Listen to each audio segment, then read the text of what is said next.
Puntahan mo doon ako. Torong dito. Wala sila kalaman-laman ako.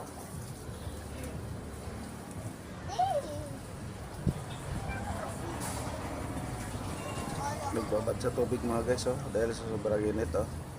Hello mga guys. What's up? Ang dalawang bida natin naliligo mga guys oh. Nahiya pa sila mga guys. Yan yung bagong swimming pool ngayon mga guys. Mura lang yung swimming pool na yan mga guys. Mabili yan sa